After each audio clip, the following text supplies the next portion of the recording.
Assalamualaikum warahmatullahi wabarakatuh. Alhamdulillahirrahmanirrahim. Pada kesempatan kali ini, pada Matsama hari kedua kali ini, kita masih bisa berjumpa ya, walaupun lewat video. Kita di sini nanti akan belajar bersama seputar peran pahlawan nasional dalam mempertahankan negara kesatuan Republik Indonesia. Bersama saya Tia Nur Rohmah, atau bisa kalian panggil Ibu Tia, gitu ya. Kalau mungkin biasanya kita bisa kenalan secara langsung, bisa ketemu tatap muka secara langsung, tapi kali ini kita belum bisa untuk tatap muka secara langsung ya. Mungkin kalian sudah kenal Ibu, tapi ternyata Ibu belum kenal kalian. Ya, semoga ke depan kita bisa saling kenalan begitu ya, di kelas atau di sekolah. Semoga keadaan juga semakin membaik. Amin, amin ya rabbal alamin.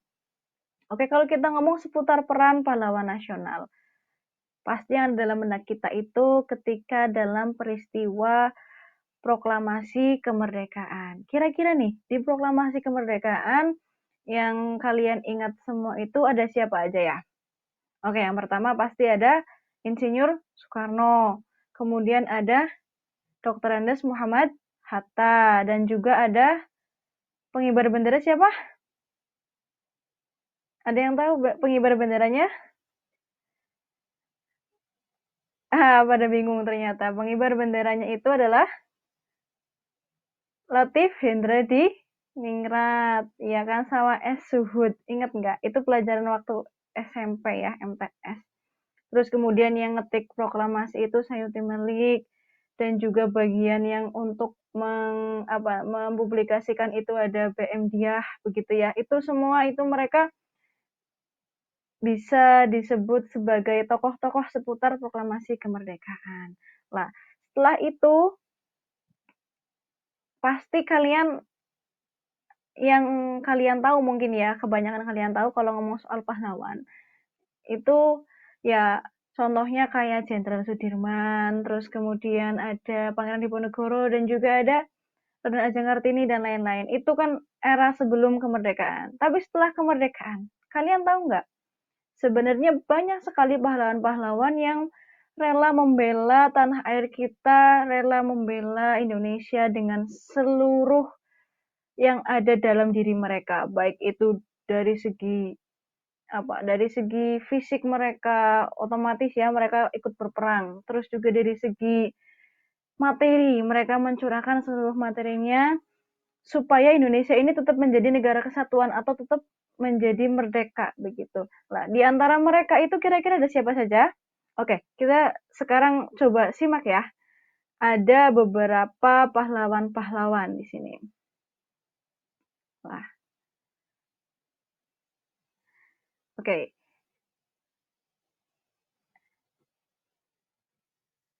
Nah, biodata singkat. Yang pertama ini ada Raden Mas Dorojatun. Nah, beliau itu adalah siapa? Kalau lihat foto ini, yang kalian tahu beliau itu siapa? Ya, dari orang tuanya bisa kita lihat.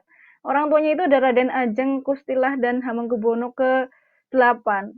Siapa? Oke, otomatis itu adalah Sultan Hamengkubuwono ke-9. Iya, beliau itu lahir di Yogyakarta 12 April 1912. Nama aslinya itu Benoro Raden Mas Dorojatun. Gitu. Kok beliau itu termasuk salah satu tokoh yang berperan untuk mempertahankan keutuhan negara Indonesia. Kita lihat lagi.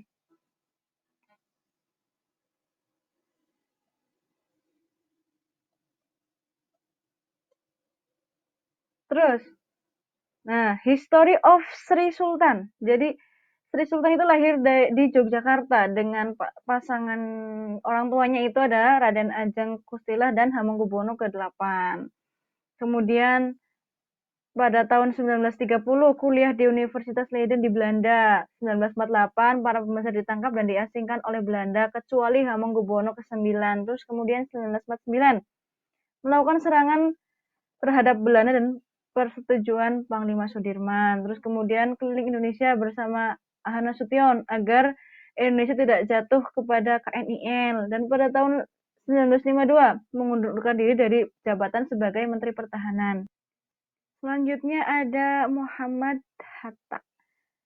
Oke, Muhammad Hatta. Ya, beliau itu lahir di Jakarta 12 Agustus 1902 dan wafatnya di tanggal 14 Maret 1980 di Jakarta. Terus kemudian riwayat pendidikan. Riwayat pendidikan beliau, yang pertama itu ada Sekolah Dasar Melayu atau Fort Cook di Minangkabau. Kemudian Europe Slade School atau ILS di Padang 1916. Kemudian ada Mulo. Mulo itu setingkat SMA ya kalau sekarang di Padang 1919. Terus kemudian oke, kelewatan ya. Kemudian sekolah tinggi di Batavia, sekolah dagang, teknik dagang. Kemudian beliau juga sekolah di Nederland. Terus karirnya sebagai di Partai Nasional Indonesia, terus bendahara di Jong Sumatera Bon, dan juga ketua Perhimpunan Indonesia Belanda. Terus ketua Panitia Pendidikan Nasional, kepala kantor penasehat Bala Tentara Jepang.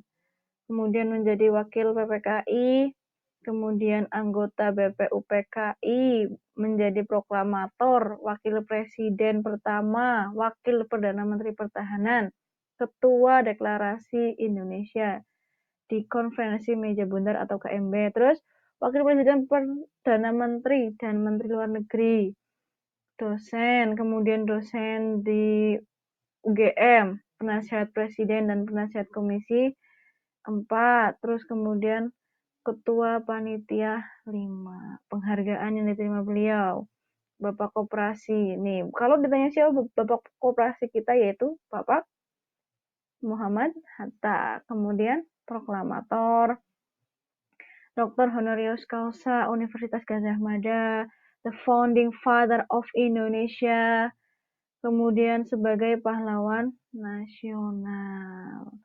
Oke, selanjutnya ada Slamet Riyadi.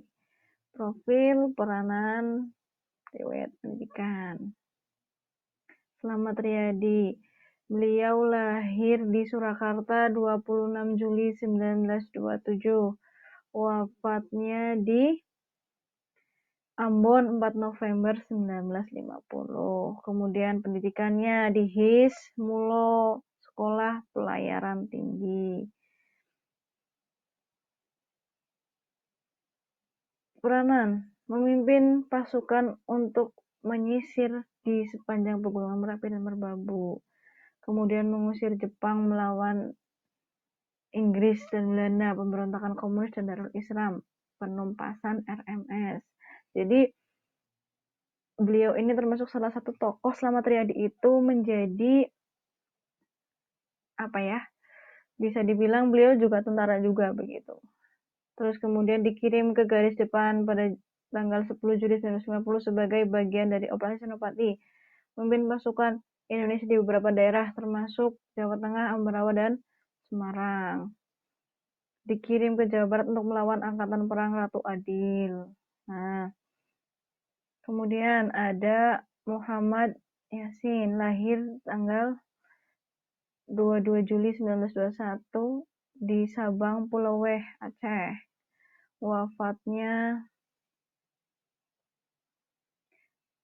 Beliau wafat 7 April 2013. Kemudian ayahnya adalah Muhammad Iyas dan ibunya Siti Abesanti. Pendidikan, Taman Siswa di Subang, kemudian Taman Dewasa di Medan. Maaf, tadi bukan Subang ya, tapi Sabang. Terus kemudian Taman Guru B2 Wirogunan, Yogyakarta. Terus Defense General Staff, College Wellington, India. Karir beliau itu Prawira Staff Daiden 1 Madiun 1944, Ajudan Komandan Resimen 31 PKR Madiun, Komandan Batalion 40 Madiun, kemudian Komandan Brigade 5 Kediri, Kepala Staf Resimen 17 Surabaya. Jadi Kepala Staf Resimen Infanteri 16 Jember 1951, Kepala Departemen Penyerangan SSKAD 1953, Kepala Departemen Lapis Baja SKAD 1959, Pangdam 1 Iskandar Muda 1960 sampai 1963, Atase Militer RI di Moskow 1965, kemudian Pangdam Brawijaya 1967 dan Wakil KSAD 1970. Kemudian karirnya.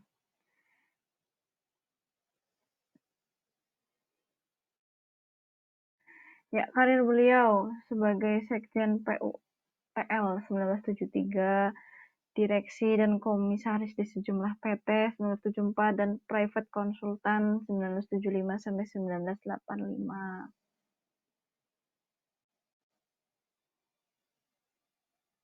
Ya, terima kasih. Ya, oke. Jadi itu adalah segelintir pahlawan-pahlawan nasional setelah kemerdekaan. Kalau kita biasa tahu pahlawan nasional sebelum kemerdekaan, ini beliau setelah kemerdekaan. Perannya apa ya? Tadi seperti yang sudah ditayangkan ya.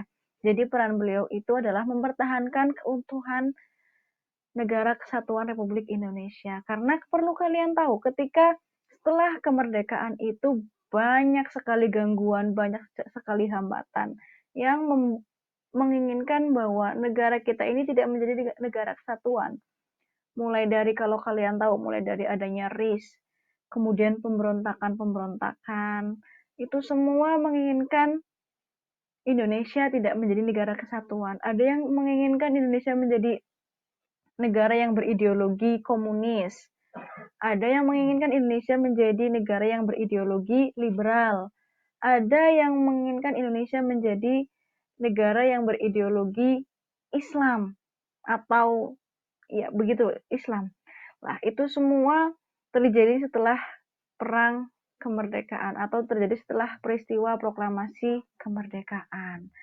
Jadi memang begitu pentingnya peranan beliau ketika mempertahankan Negara Kesatuan Republik Indonesia ini. Tidak hanya sekedar lewat perang-perang saja, tapi beliau juga benar-benar mencurahkan segalanya untuk kepentingan-kepentingan kemerdekaan kita atau negara kesatuan kita. Ada contoh yang lain lagi, yang paling kita kenal sekali. Dari kalangan ulama, ada juga contohnya itu ada Kiai Haji Hashim Asy'ari. Ya, beliau walaupun seorang ulama tapi beliau juga memiliki semangat untuk mempertahankan Negara Kesatuan Republik Indonesia. Nggak percaya? Oh, masa nggak percaya sih? Harus percaya ya, karena ya kita tahu sendiri bukti sejarahnya ada. Beliau itu mencetuskan resolusi jihad untuk para warga Nahdliyin. Resolusi jihad itu seperti apa? Nanti kita bahas lebih lanjut ya di pelajaran-pelajaran sejarah. Nanti ketemu lagi bareng saya juga mengampu sejarah begitu. Nanti kita akan membahas tentang itu juga. Intinya beliau, Mbah Hasyim yang biasa kita sapa, beliau itu juga perannya sangat penting sekali dalam mempertahankan keutuhan negara kita ini, Negara Kesatuan Republik Indonesia ini. Beliau mencetuskan resolusi jihad juga tidak main-main ya. Bagaimana beliau memerintahkan seluruh warga masyarakat Indonesia, terutama para kiai-kiai, terutama para santri-santri untuk memperjuangkan NKRI sepenuh hati, sepenuh jiwa, begitu. Jadi memang para pahlawan itu tidak main-main ketika mempertahankan NKRI waktu dulu, begitu ya. Dan ini ada segelintir tayangan nih tentang sebenarnya bagaimana sih kok negara kita bisa mempertahankan NKRI begitu ya. Nih. Oke. Mempertahankan NKRI.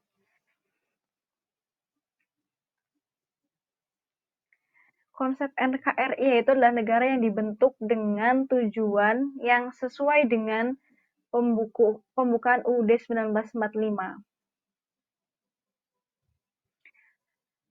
Landasan konsep NKRI yaitu pembukaan UUD alinea kedua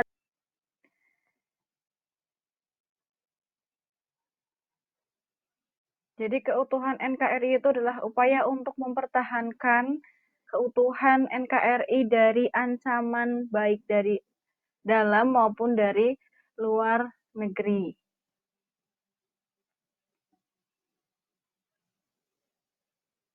Terus bentuk negara kita itu adalah negara yang kesatuan, negara yang merdeka, yang pemerintahannya itu diatur oleh pemerintah pusat.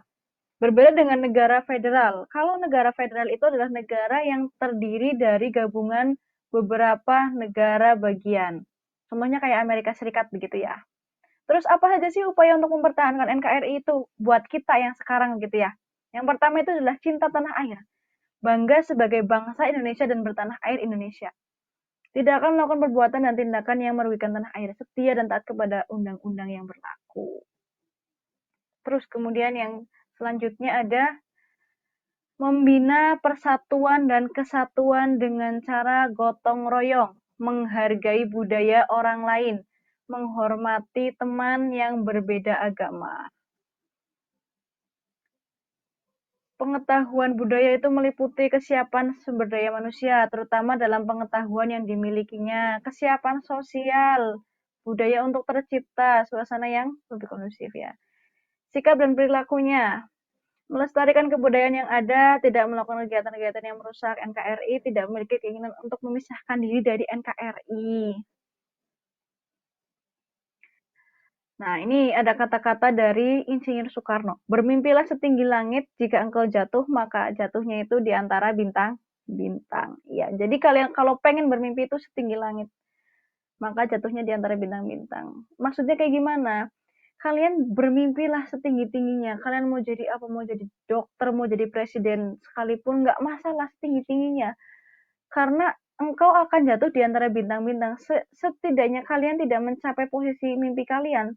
Kalian pasti akan menjadi tidak jauh dari mimpi kalian. Maksudnya seperti itu. Jadi kalau misalnya kalian jadi presiden, kok tidak jadi, maka setidaknya kalian bisa jadi menterinya.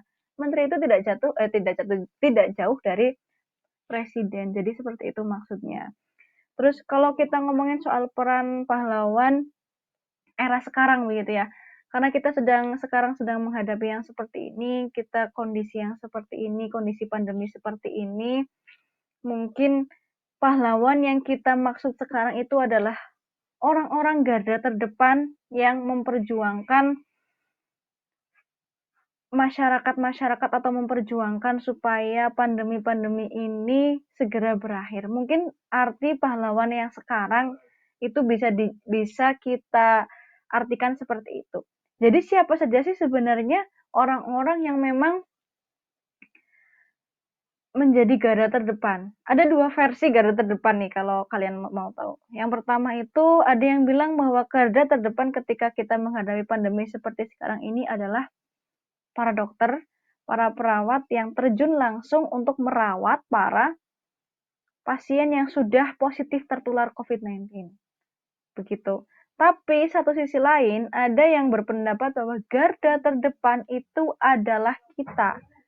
Siapa kita? Ya kita ini orang-orang yang tidak terpapar COVID-19. Kita inilah garda terdepan. Kenapa kok bisa kita menjadi garda terdepan? Ya karena kita ini orang-orang yang nantinya bisa memilih mau terpapar atau tidak. Maksudnya gimana? Jadi kita ini adalah orang-orang utama yang sebenarnya menghadapi COVID-19 itu sepanjang hari. Kita bisa memilih kita mau terpapar, kita mau tidak, kita bisa memilih. Tergantung bagaimana kita dalam menghadapi atau misalnya kita dalam sehari-hari kita, keseharian kita begitu. Kalau misalnya kita ini kepengen nggak tertular, garda terdepan ya sebagai garda terdepan yang memang tidak kepengen tidak tertular ya otomatis kita harus mematuhi aturan pemerintah, harus mematuhi protokol kesehatan yang ada. Itu seperti itu. Terus juga kemudian kalau misalnya kita kok bisa sih kita itu menjadi garda terdepan? Iyalah, karena kitalah yang nantinya akan menentukan bahwa Indonesia ini mau kasus COVID-nya itu mau bertambah atau tidak ya ada di tangan kita manut atau tidak. Mungkin itu yang bisa saya sampaikan ya, kalau tadi saya ngomongnya banyak nggak jelasnya atau belibet atau gimana, saya mohon maaf yang sebesar-besarnya. Kalau misalnya bisa kita lanjut obrolan kita tentang ini, boleh deh kapan-kapan kita lanjut lagi. Terus kalau misalnya ada yang mau bertanya, kita sambung pertemuan yang selanjutnya ya. Semoga ke depan kita sudah bisa berkumpul juga, sudah bisa bertemu juga di kelas begitu. Jadi kita ngobrolnya semakin enak, nggak kayak gini ya. Jujur saya juga baru pertama kali kayak gini, buat video terus ngomong kayak gini. Jadi mohon maaf banget nih kalau misalnya dari tadi kok ada lighting yang kurang ataupun apa, saya mohon maaf yang sebesar-besarnya. Kurang lebihnya saya mohon maaf ya. Saya akhiri. Assalamualaikum warahmatullahi wabarakatuh. Jangan lupa tetap pakai masker, jaga kesehatan, jaga jarak. Kalau masuk ke rumah atau ke pondok tetap cuci tangan.